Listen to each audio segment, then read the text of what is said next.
that time again. Time for another edition of the ReaderHouse Author Roundtable. How you doing? I'm Alice Stockton Rossini. James Alexandre is on the line from Lima, Peru, where he enjoys retirement after living the life of a polo champion, multimillionaire, drug dealer, and DEA informant. It's all in his book entitled, I Always Tell the Truth, Even When I Lie. You played polo all over the world. And then what happened? Then I was in an accident, and I broke my legs, I broke my arm, my hand, and then I had to retire from being a polo player.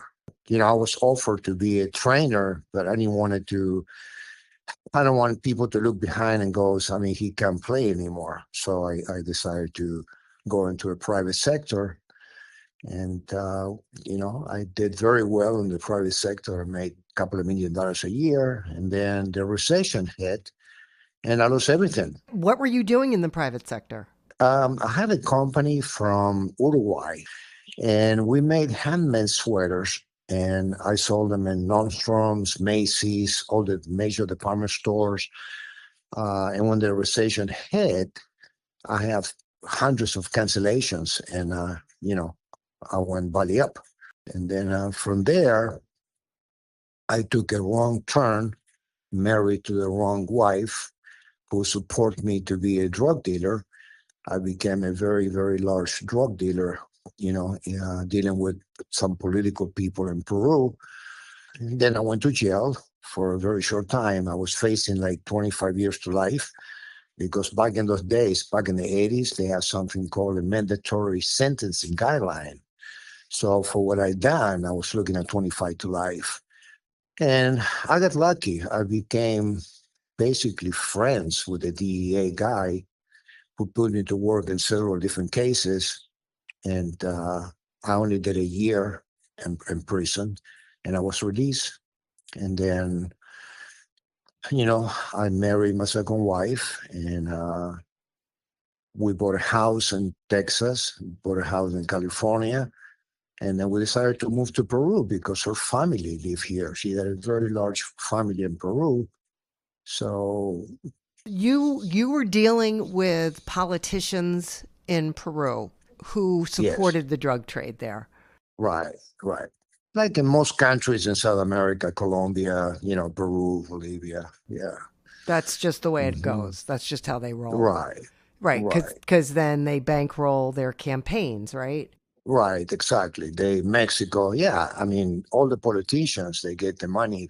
They became big time politicians from president to senators with the cartel money, So I deal with a lot of people in the US to buy the drugs. I mean, I've been with DEA for 2 years, done major cases, became very good friends with people in the DEA. The problem is not the drugs that are coming from overseas. The problem is the people who consume the drugs. Mm-hmm. And it's nothing they do in the States to help those people. I mean, I know some people that they need to get help. They don't have the money because most of the clinics, they are for rich people, for, actors, actresses, millionaires who want to get out of the drugs. So they have these incredible places that they charge you thousands and thousands of dollars. But for the regular people, they don't have anything. So as long as the people want to do drugs, this will never stop. Yeah. Never. All right. So you say your ex-wife had a lot to do with you getting involved in drug trafficking? I went into the business because after I went broke with my in the private sector, she was using drugs. Oh. And she started telling me, James, there's no way we can get ahead. I know some powerful people in Santa Barbara. She came from a very wealthy family. Her parents were very rich. And I first says, no, I just don't want to do this. And she talked me into give it a try. And I did. And I made a lot of money from day one. And then I stayed, I mean, dealing drugs is like doing drugs. You get addicted. You get addicted to the money. You get addicted to the power. And it's really, the only way to get out is when you get caught. And then it's over, for some people. Yeah. But then Yeah, you were able to help the DEA, and that's what kind of turned your whole life around. absolutely. Yeah. And in fact, I dedicated the book to the DEA agent who caught me. I mean, if you look at the first page, it says I'm dedicating this book to a special agent DEA and to my wife, you know. I mean, you see this in movies. They can get you a shorter sentence if you just talk to them. Right. But I was lucky. I was extremely lucky because when you get a mandatory minimum sentence from the court, it's not much the judge can do. But I got very, very lucky. They could have reduced my sentence to 5 years or 10 years, but instead, they let me off. So I was like, oh my God, it was incredible. I mean, but when you work with DEA and they like you and they appreciate what you do, I went undercover. I done work that the agents can do because they have protocols and they have guidelines. But you know, I mean, you see it on the movies. Yeah. you're gonna do this, but if you get caught, we don't know you. Put it that way. That's the way I done a lot of undercover work. And you don't live in fear for your life now? No, absolutely not. I spent too many years, uh, you know. And I live in Peru. I did one of the cases. I throw in jail with DEA people here in Peru. So no, I'm not. I mean, it's been just too many years. Is that why you waited to write the book? Um, I saw that my life was very interesting. I thought maybe this book can hit a movie or maybe Netflix or one of the bestsellers. And I talked to a lot of people, and including people in DEA, and they says, James, you got to write a book. Your story is just amazing. You got to write a book. I said, okay. So it took me about a year and a half to write the book, and it took me another year to get it printed. It was a So are you going to reach out to Netflix or try to turn it into some kind of a screenplay? Um, I know the Anderson Cooper have a program on CNN called The Whole Story, Yes. which the book will fit in perfectly. So what I'm doing is I'm planning to send a book with a small letter to Anderson Cooper. Maybe if he reads the book and find it interesting, maybe he can have me in his show. That would be absolutely incredible. That would open the doors for everything else. And then I'm going to have to push the book through Barnes and Nobles and through Amazon. I just have one last question. The Yes, name of your book is I Always Tell the Truth Even When I Lie. that's What does correct. that mean? Well, when you go undercover, like I did, you basically telling the truth to the drug dealers, but a lie. So that's what it means. You're forced to tell the truth even when a lie. So I'm not going to tell the drug dealers, hey, I'm an undercover. I got to say I'm a drug dealer. So, but I'm lying because I'm not. I'm an undercover. So, Right. and I got help from DEA to get the name of the book. We choose like I don't know 100 different titles, and my guy says, "Do you ever watch Scarface?" I says, "Yeah." Remember he says, "I always tell the truth even when I lie." I says, "Yeah, I remember that line." He says, "That should be the title of your book." I said, "Okay." So I did.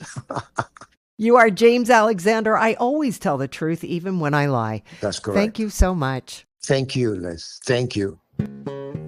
Internal medicine, cardiology, ICU, and geriatrics, Dr. Bernardo Gutierrez has done it all over a 50-year career practicing medicine in both Colombia and the United States. He's written throughout his career, and now he puts his experiences and observations together in his book, Prognostication, Principles, and Practices. Now, a big concern you cover in your book is the importance of empathetic communication between the doctor, elderly patients, and their families, and for all of us to accept when it's time to end treatment.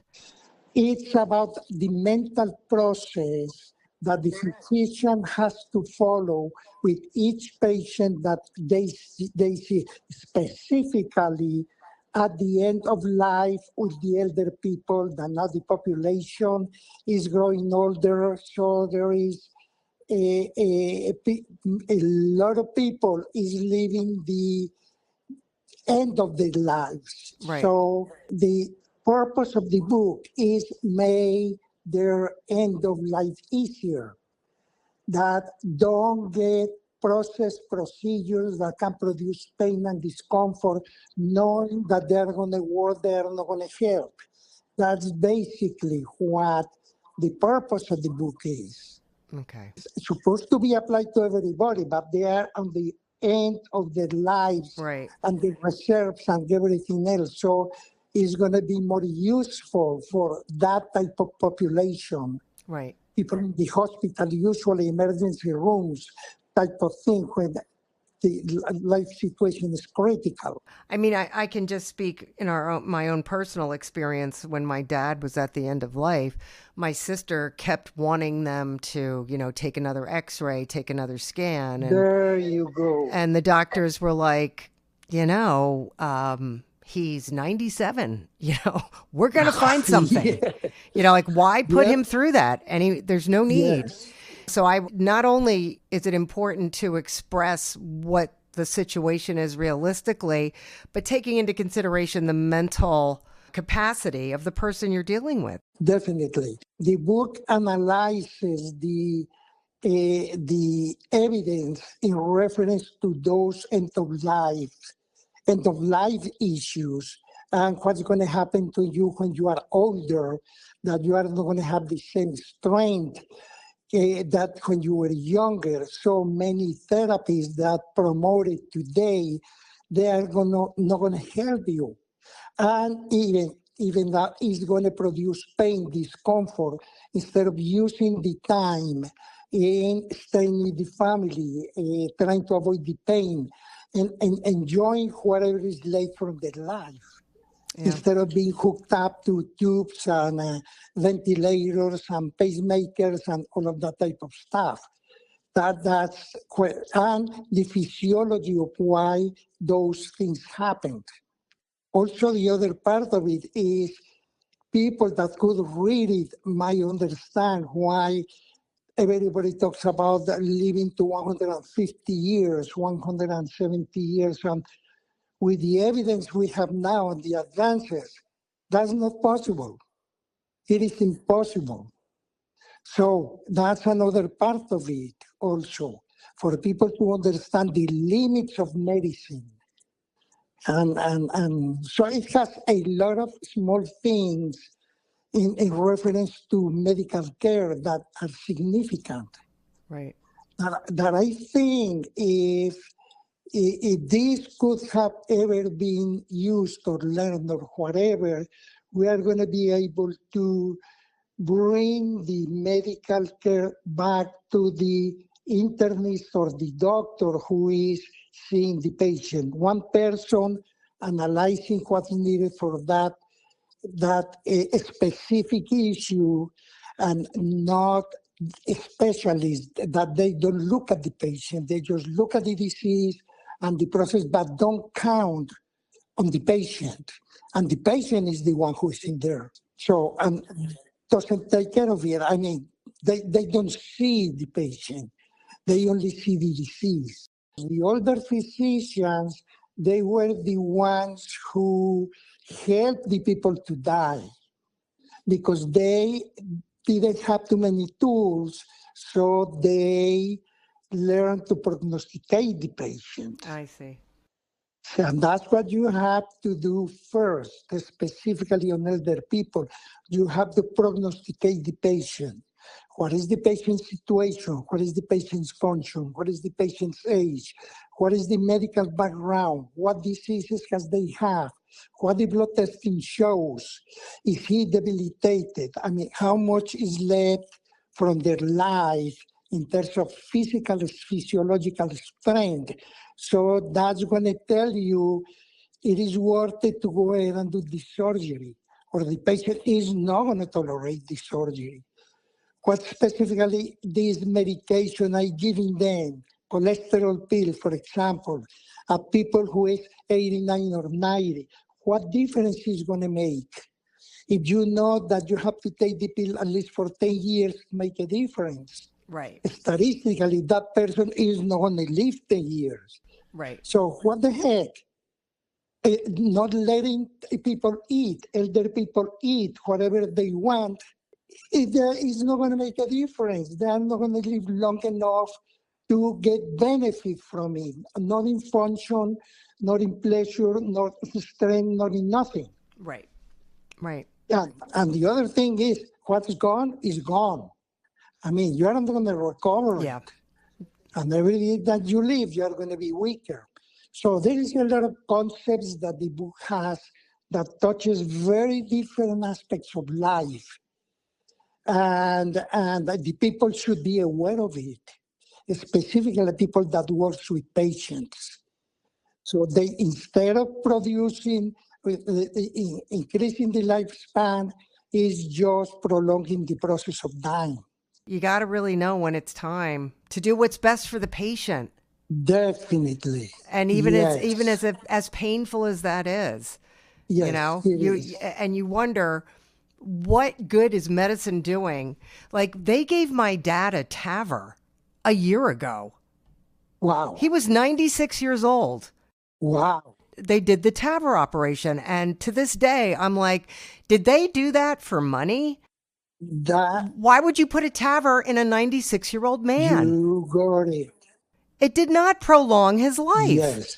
And the other part is not only monetary incentive, but also peer pressure. Peer pressure? Because like the drug companies, they create peer pressure on the hospitals and like every other therapy, on everybody to use your whatever you sell.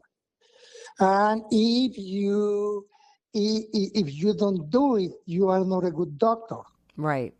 And you have those reports of quality of care given by doctors, whatever it is just to press you to practice one type of medicine that is profitable for somebody, is not benefit for the patient. Like on the time that they say that the Advil and the Aleve and all of that type of stuff was bad for the elder, and on the reports every month of what drugs do you use says you prescribe an elderly person this time, the number of patients that you prescribe non-steroidal inflammatory medications, they don't say it's good was bad. But if they compare you with the other group of people, of doctors, then people see that and says, oh my goodness, this guy is killing people. You understand, they manipulate the public opinion. Yes. So, like all of those people that gives news or whatever, they are just manipulators of the public opinion. And we are stuck on that too. They put us on that part of the business, so we are under pressure to do things we don't want to use. Otherwise, that the people is going to see that and say, this is a bad doctor. Right. You have some really interesting points because people are living longer. Yeah, definitely. And, you know, sometimes it's for better and sometimes not so much. I really enjoyed speaking with you. Thank you so much. Thank you. Dr. Bernardo Gutierrez, author of Prognostication Principles and Practices. Okay, thank you, ma'am. I really appreciate it. Bye. A first-time author at 78 years young, Gary M. is proof it's never too late to start writing. The title of his book, Pardon My Childhood, Please. So let me get this straight, Gary. One day you just decided, I'm going to write about my childhood growing up in Vermont. Exactly. I was out gallivanting one time and I started writing junk down, and then with no editing, and then it just morphed into more and more and more. And It started with a friend of mine. He's truly a brother from another mother. He and I, from first grade on, were in constant relationship. Very close friend of mine. And he wanted to go to his 50th high school reunion and call me and bug me to go. And that's sort of where it started. So you say, "Pardon my childhood, please." It's almost as if you're apologizing. We did really, really stupid stuff when we were young. In today's environment, I'd probably go to jail, not really. But in the high school years, what the crazy things we did. For example, we were in the Boy Scouts, both of us. And inside of the Boy Scouts, we created another club called the Claw. And you had to be initiated to get into the club, and people wanted to get in it. And my mother worked in a glove shop, so she made the emblems that looked exactly like a Boy Scout merit badge. And it just said Claw on it. So everybody wondered where that came from or what it was. And was there really a merit badge? And of course there wasn't. So anyway, stupid things like we had a kid that really wanted to join desperately, and we initiated him by going in the middle of the woods, and we blindfolded him and told him that he had to listen to the orders and do exactly what we said, or he couldn't get in. So Richard took him first, ran him through, bumped him into a couple of trees, things of that nature, and then it was my turn. So I either appropriately or inappropriately ran him off the edge of a sandbank, and he looked like Wile E. Coyote running through the air with his legs going like hell and going nowhere until he fell down in the sand pit. And then we both went, "Oh God, what have we done?" And then we were running over to the sandbank, see if he got hurt. And then just when we got there, we saw two fingers coming up over the edge of the sandbank. And he looked up and said, "Did I make it?" And we both broke into hysterical laughter. You're lucky you didn't kill him. We did those kind of things. Yeah. When we get a little bit older, we found a friend of ours' girlfriend was with another guy. We had access to a truck that would pump water. My friend's father used to bring vehicles home all the time. So they were parking, and it was the middle of the winter, probably about 10 below, and we filled it full of water and went and snuck up behind them, froze their car to the ground. They absolutely could not move, nor could they see out any of the windows because it had an inch of ice all the way around them. Oh, and then we went outside, and we had both had hats, so we pulled the hats over our mouth and started screaming at him, "What are you doing with him?" and all that kind of craziness. Then we drove off and went around where we could still see them. They took about an hour and a half for them to get to the car to move. Oh my gosh. And this was 3 a.m, so we know she got a bucket of crap when she got home. Did it work? Oh God, yes. Crazy stuff. If we thought it up, we did it. Our first 8th grade, we were all in Catholic schools with nuns. Yeah. And we took our water pistols and filled them full of pickle juice. And when they would walk by us in class, we'd shoot the hem of their cloak with pickle juice. And within about 20 minutes, the whole room smelled like a deli. And they never suspected you? No, had no clue. They couldn't figure out where it was coming from. That's the best part, right? Oh, yes, absolutely. And we should have been caught because we couldn't stop laughing. And we did things like we had to go to confession. We're Catholic. We had to go to confession every Friday, stand in line with 50 other kids going to one to the other. And when you went to confession, you always asked 4 or 3 times. I disobeyed my parents 9 times. I did this, I did that. But after a while, it was tough to make up things you did. So I got to fooling around, and I told Richard, he was in front of me in line. I told him, and he said to me, "I'm running out of things to tell them. They're going to figure this out eventually." I says, "Well, I got a new one. Tell them when you get into confessional that you coveted your neighbor's wife about 12 times. And we were 12 years old. And Monsignor Jameson went over to his side, snatched him by the ear, and dragged him up to the front of the church and made him kneel there, which appealed to my sense of humor. You're too much. Was it all fun and games? And you say the process of writing has become a cathartic and humbling experience. Yes, and it did. I just started writing crazy stuff down. And then when you begin to think of the dumb things you've done, you go, God, that was really stupid. Yeah. Shouldn't have done that. Like shooting the nuns. We probably shouldn't have done that. That was, if for no other reason, they could take an eye out of a fly at 50 paces with their pointer. But they were vicious with those pointers. Yeah. And, but we had no boundaries. Neither one of us. I was a foster child. Oh. My parents gave me to an older couple, and then at 5 years old, come and snatch me back. And I was wondering why these people were snatching me away from my parents. And did you end up staying with your parents? I had no choice. I was 5 years old, and we lived at my grandmother's house. And my grandmother's thought it was great fun to hit me whenever she could, because she never believed her son was the father of me. Wow. That left some heavy scars, I would think. Now, this is 1946. It was right after the war. She had been married and had 3 children. And her husband, right after the war, the day after Pearl Harbor, he joined the Marines and left. She had no money, no way to feed herself, no way to feed 3 kids, no nothing.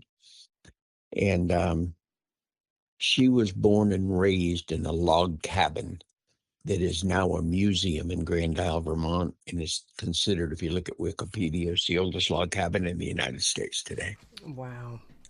And dirt floors, all that kind of stuff.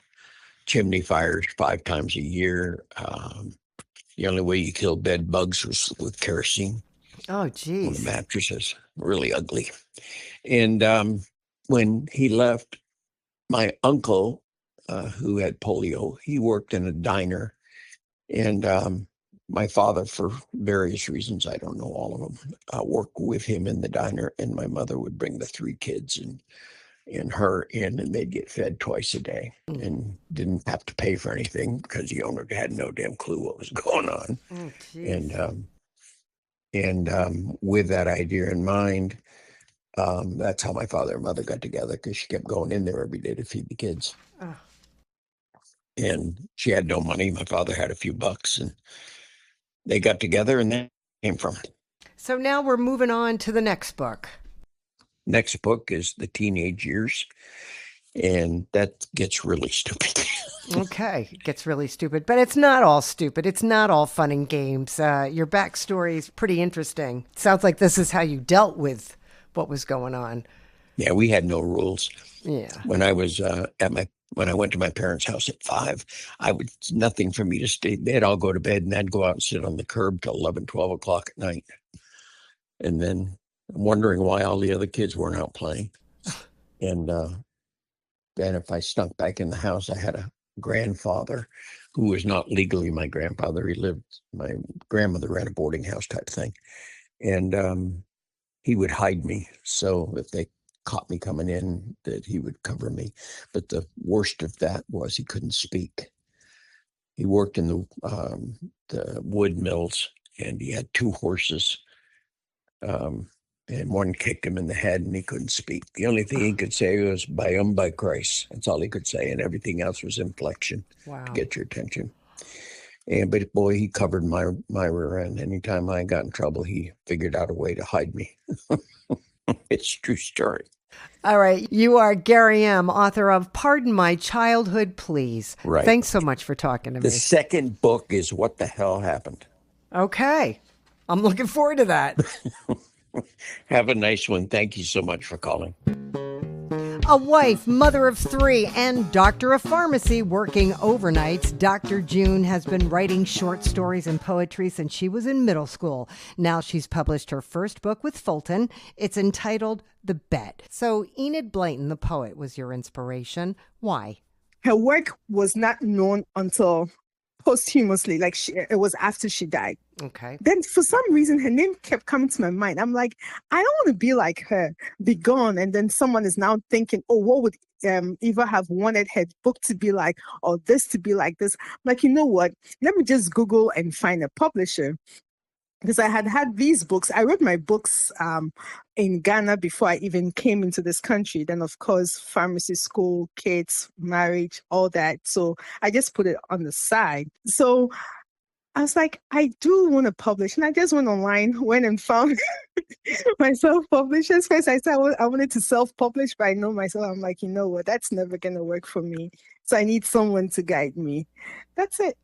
And that's it. So I decided that's why. And then I looked up those who were helping me back in Ghana, and they had passed away. And I was so sad. I'm like, they never got to see my book never got to see my books being published. And I was very sad. I said, let me do it now. Tomorrow is never guaranteed. I want to do it. And that's how come I did it now. Yeah. How many books have you written? 2. I've written and published 2 so far.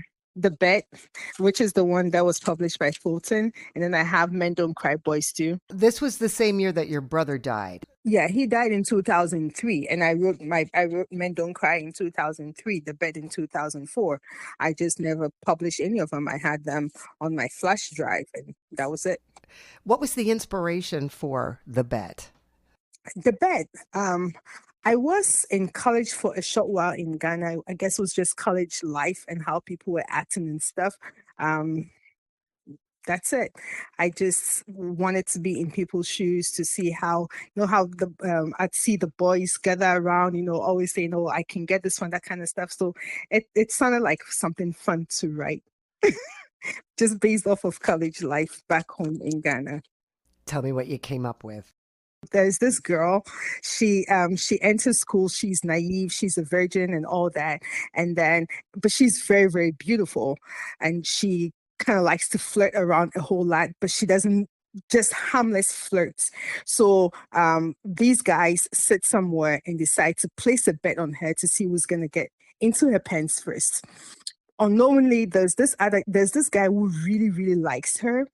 And so he is with the guys as they are talking. He's like, "Oh, I know you think you can get anyone, but this girl you can't get." And the guys are like, "Do you want to bet?"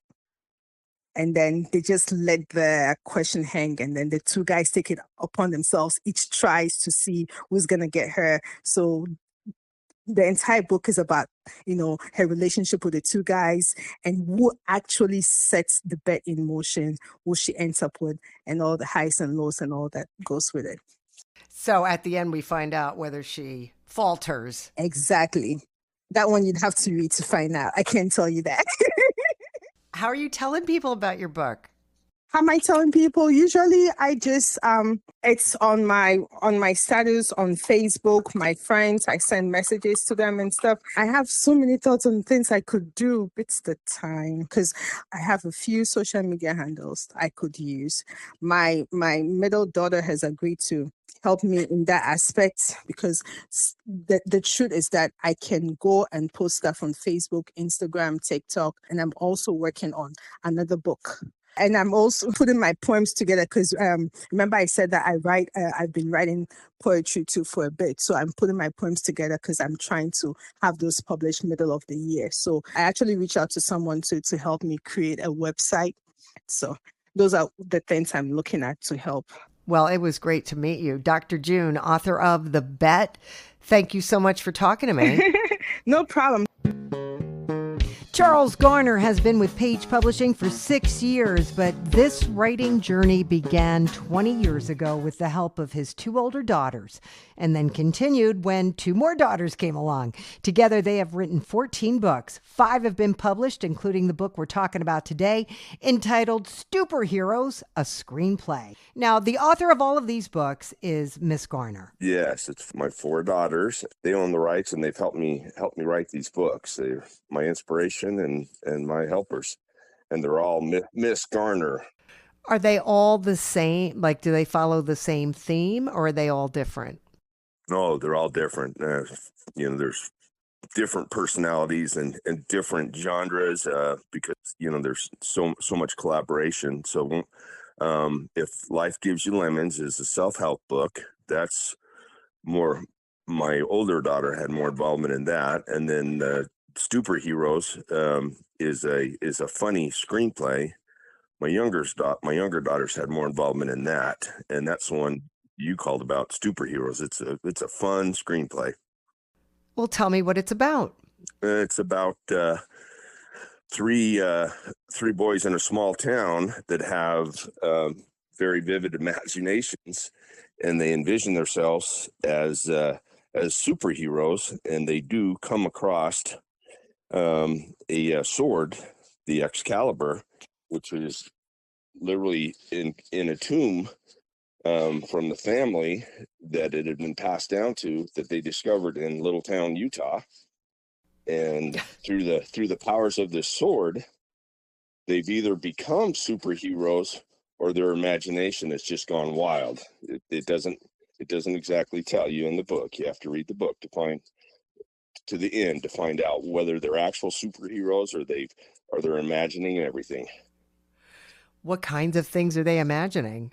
Well, they all have superpowers, and the superpowers are quite youthful. I think one has super farts, which to kind of give you an idea of the imagination that these boys have.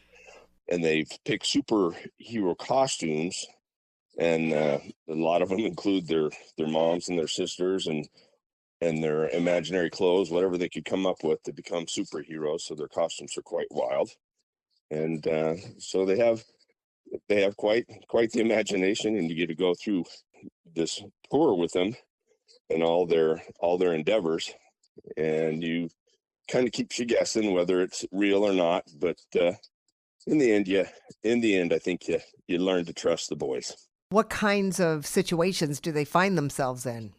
Well, bad guys, a lot of bad guys.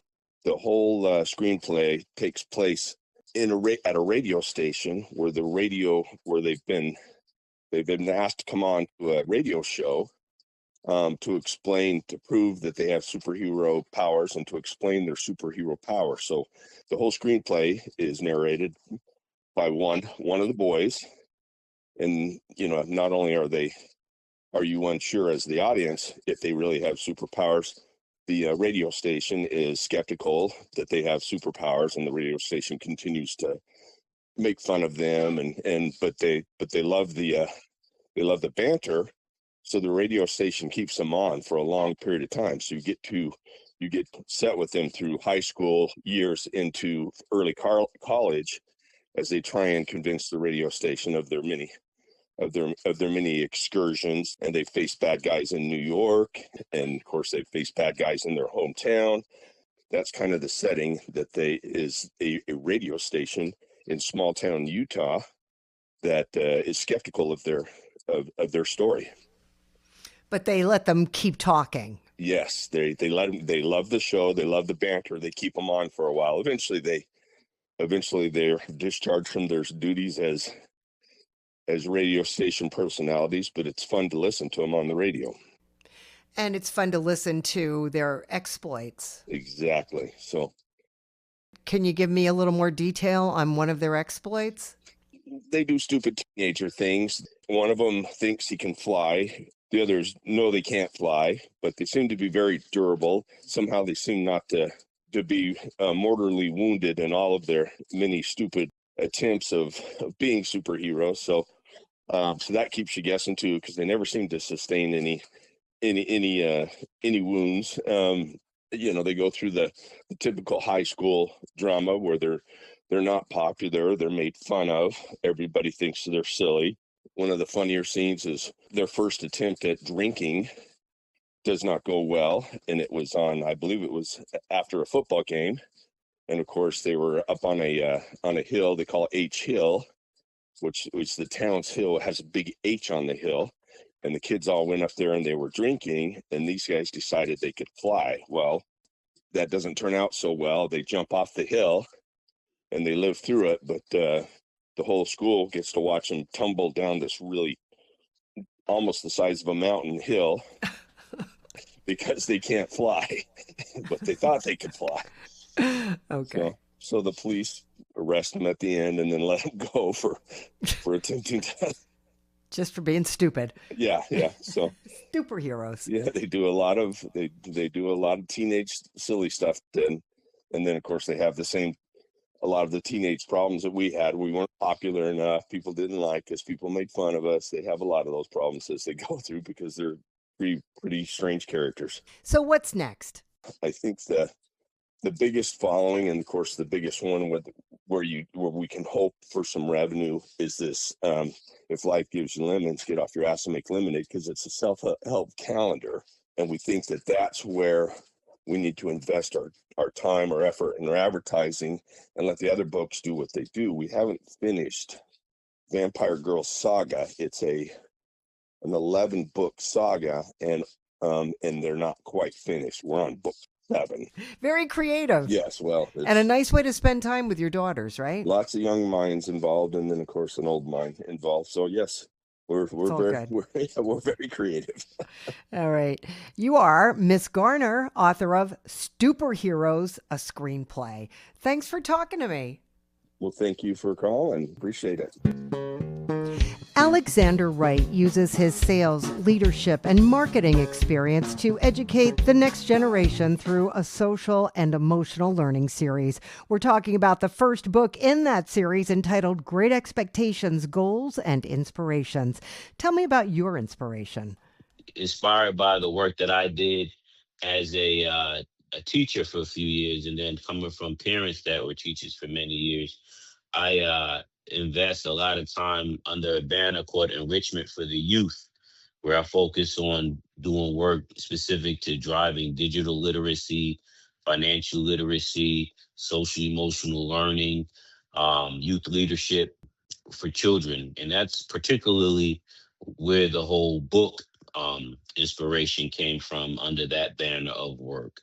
Particularly, Alice, my 4th grade son, when he was in the 2nd, 3rd grade, just seeing the opportunity and really the need to get him going. Like my parents got me going as it relates to understanding that, you got to lock in with great expectations, right? You can't just kind of get going and do what you want to do like I wanted to do, but you got to rise up. So rise up and achieve bigger and better. So to that end, when he was of age, again, 2nd, 3rd grade, I'm trying to teach this lesson. I also see the opportunity to, do it through a book. I decided to collaborate with him and kind of have some fun and write this book, Great Expectations, Goals and Inspirations, with the thought process in mind that, he and I would do this together, and I'll show him that you can start out with a goal and achieve it. But at the same time, I would have something permanent that he could look to, as well as his cousins, maybe his downline one day, to reinforce the values that were instilled in me as it relates to, rising to greater expectations and not settling for what you probably naturally want to do. Give me an example. Yeah. So, in the book, I take him through several scenarios. One, showing him, hey, you can be inspired. You might have an idea, right? So actually, we have a friend who's a fireman. And I use the example in the book, a little embellishment, but just making the point that, hey, here's this grown man that's a fireman. Yesteryear, he liked Superman or something like that, right? He was passionate about saving his fellow man, servicing his fellow man. So he took a passion and used that to motivate him to be inspired to grow up and do a career that would allow him to continue to serve his community. Another example would be, and this is really where I'm trying to make the connection with adults too.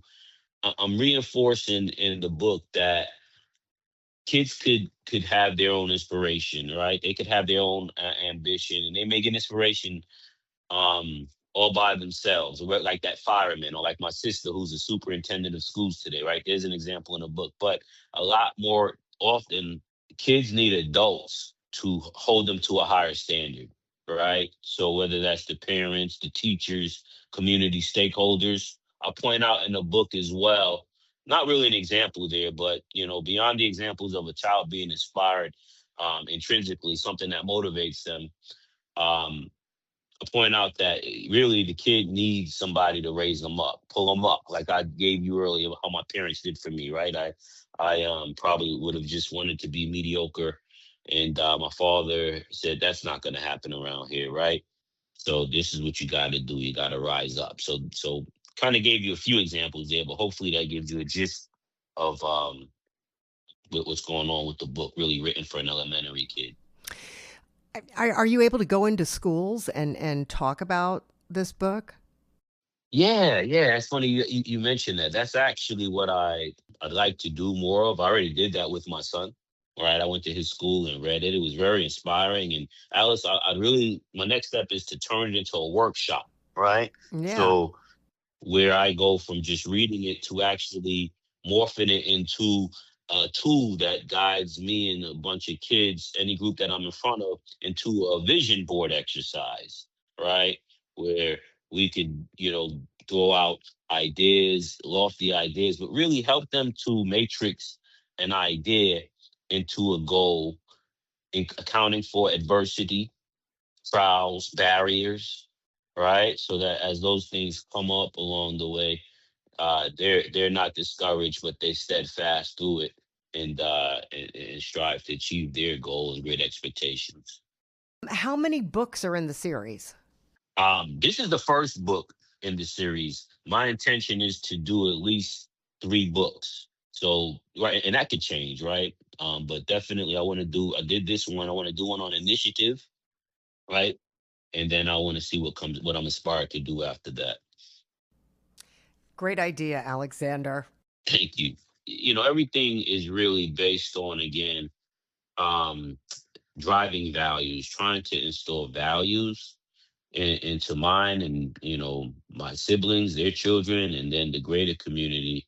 Because I really do believe, and I learned this in business, that values drive behaviors and behaviors drive results. So, right, if we could focus on what our values, our attitudes, and allow that to inform our behaviors, you won't even have to worry about results because the results will follow the right values and behaviors. All right. Thank you so much, Alexandre Wright, author of Great Expectations, Goals, and Inspirations. Thank you so much, Alice. Appreciate your time. Marie A. Eberlein has been writing books and poems since she was a kid. Now she's published Breaking Chains, and you were published as a child, right? 8 years old technically, because that's when my first poem was published, back when I was in the 3rd grade, I believe. Yeah, I had like a poem that was published in a workbook as an example. And it kind of just evolved from there. And then I started writing books when I was 12. How many books did you write?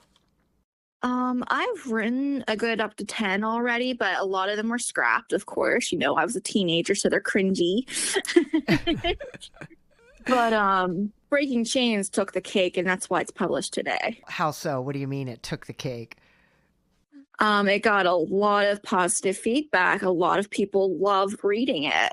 They cannot get enough of it. I'm always getting messages from people who bought it saying like, wow, I'm amazed. I can't get enough of this, How did people find out about it?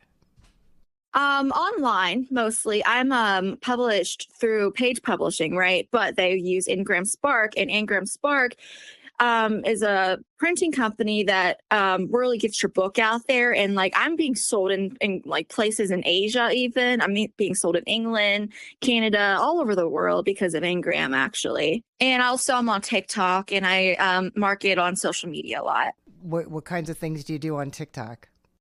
I promote my book, or sometimes I'll just make skits or comedies, like little comedy videos, or just anything really to get my face out there. Tell me about this book. All right. Did this come from any experience you ever had? It's kind of dark. It is dark. It is. My book is about like a married pop star, right? He meets this rather audacious and outspoken girl who tends to put him in his place all the time. After discovering that she's engaged to an over-controlling man, The pop star still inevitably pursues her because he's like a bit of a cheat. He's very unhappy with his own relationship because he was forced into it by an arranged marriage. The girl, of course, just wants to be platonic friends, believing the pop star needs someone to vent his frustrations to. But inevitably, this leads to the scandalous dark romance known as Breaking Chains. And I named it that way because I was writing it on a structure that we don't really have too much sympathy for the rich at all, you know?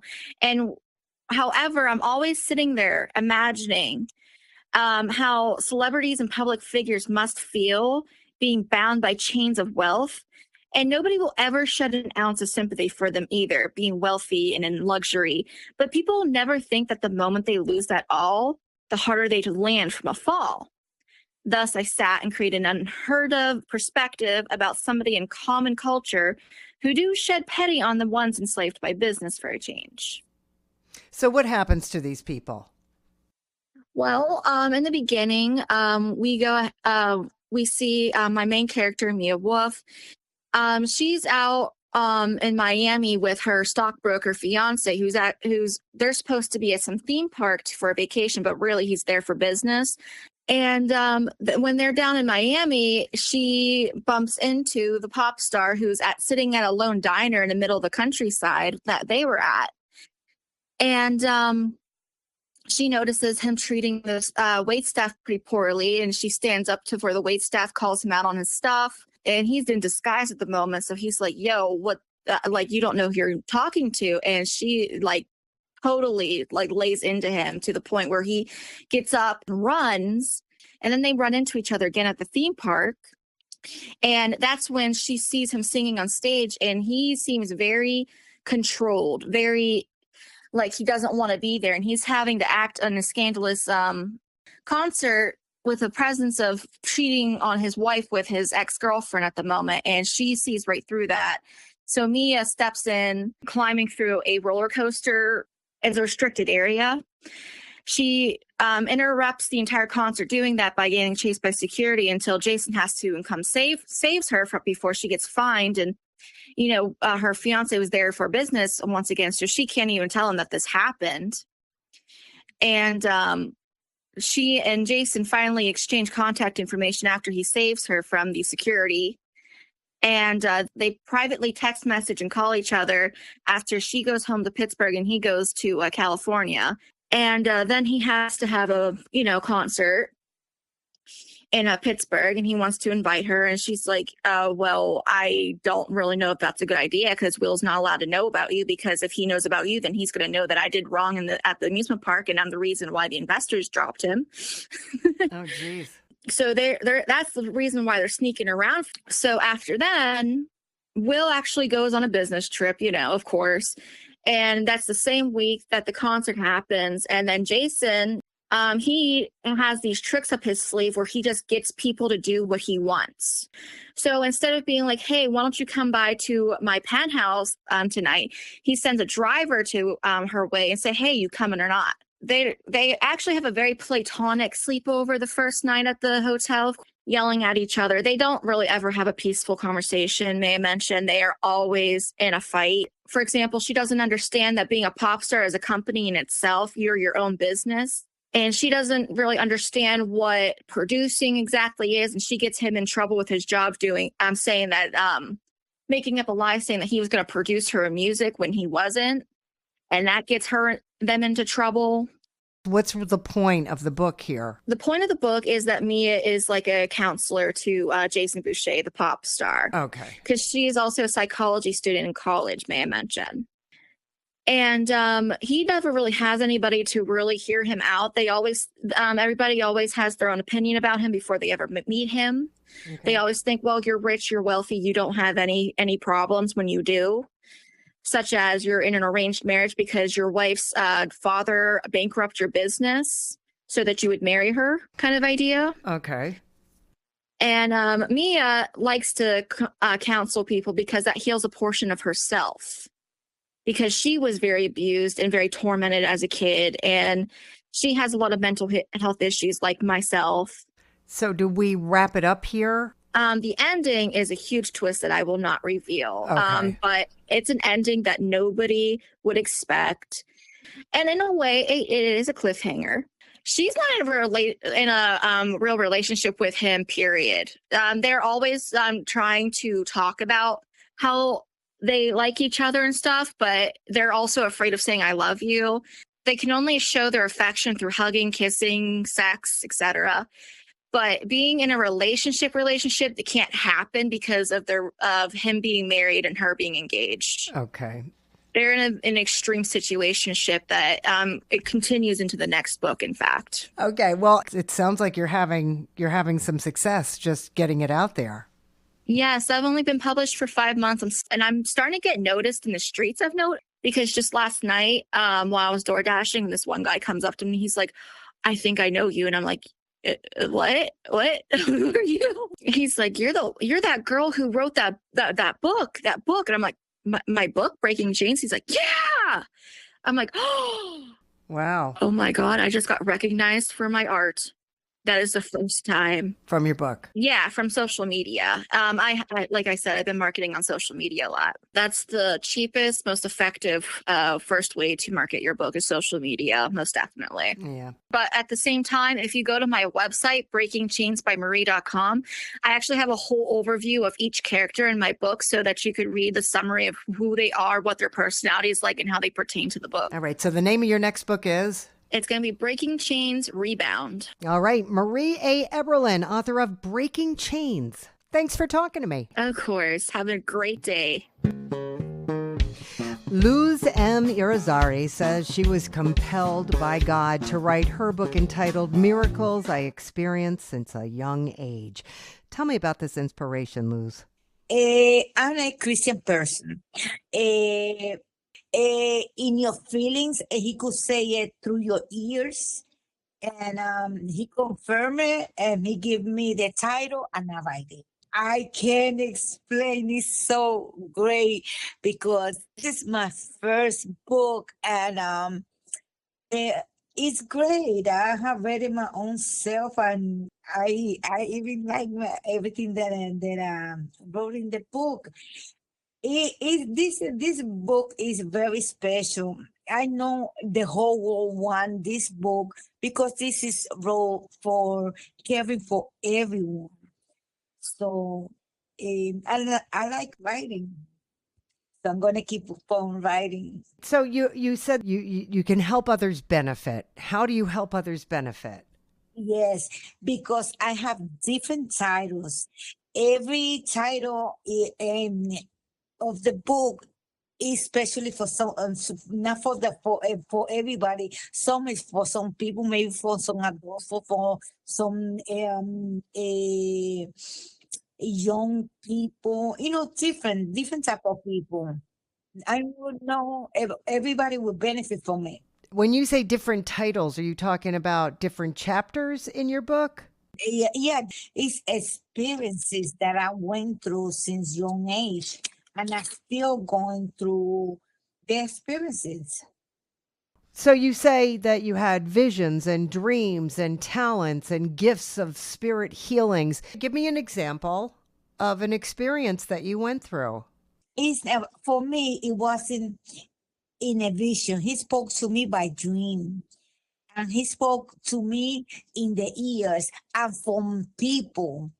That's how I knew it. So a person would tell you something and it was coming from God. Yes, pastors. In the book, you're going to find my book is about miracles that I experienced since young age. It's so many kinds of miracles. Well, let me start since I was, when I was born, I was gifted. I had talents. See, knowing things that a little young person is not supposed to know, but I did, and I remember them. And since I grew up, I'm an evangelist. I grew up, I learned the talents that I have and how God does the things. So now I understand that since I was gifted in young age, That's how I started my book. What happens as you get older? Well, right now I'm older and it's still the same. I'm still the same person.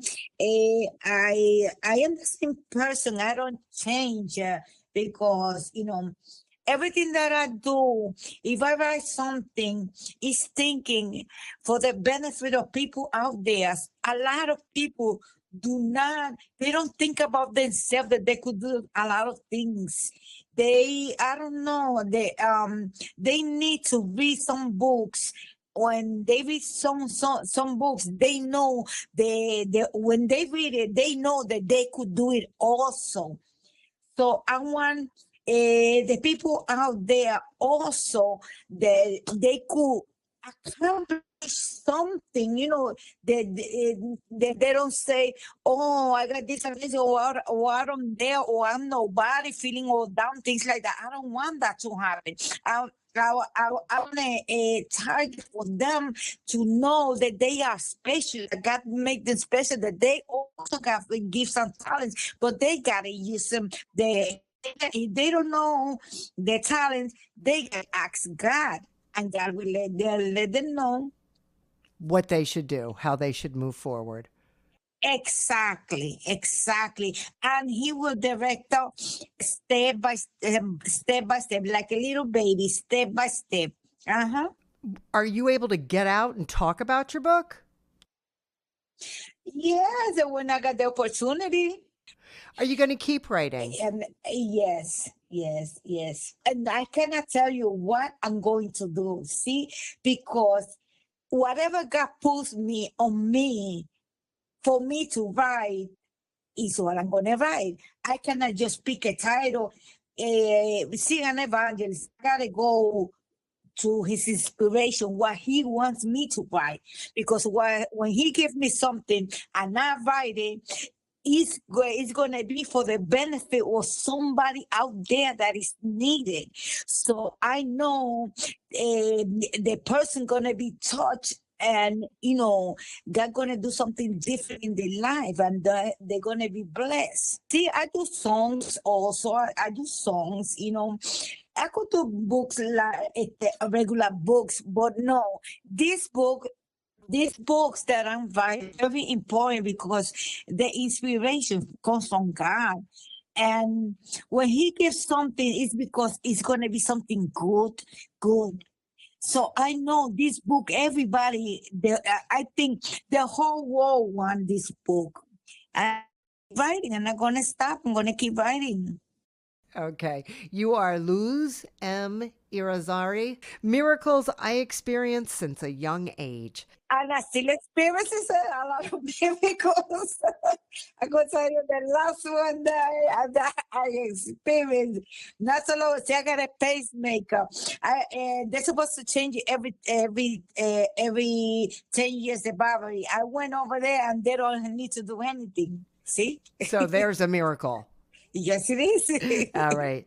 You have a great day. Thank you so much for talking to me. Pleasure talking to you also. God bless. We hope you enjoyed this edition of the ReaderHouse Author Roundtable, where authors from all walks of life come together to discuss the trials, tribulations, and triumphs of publishing their books. I'm Alice Stockton Rossini. We hope to see you back here every Saturday night at 8 o'clock, or listen to our podcast anytime on Spotify, Apple Podcasts, Stitcher, TuneIn, and PodServe, just to name a few. The Author Roundtable is sponsored by ReaderHouse Online Bookstore, where independent new authors come first.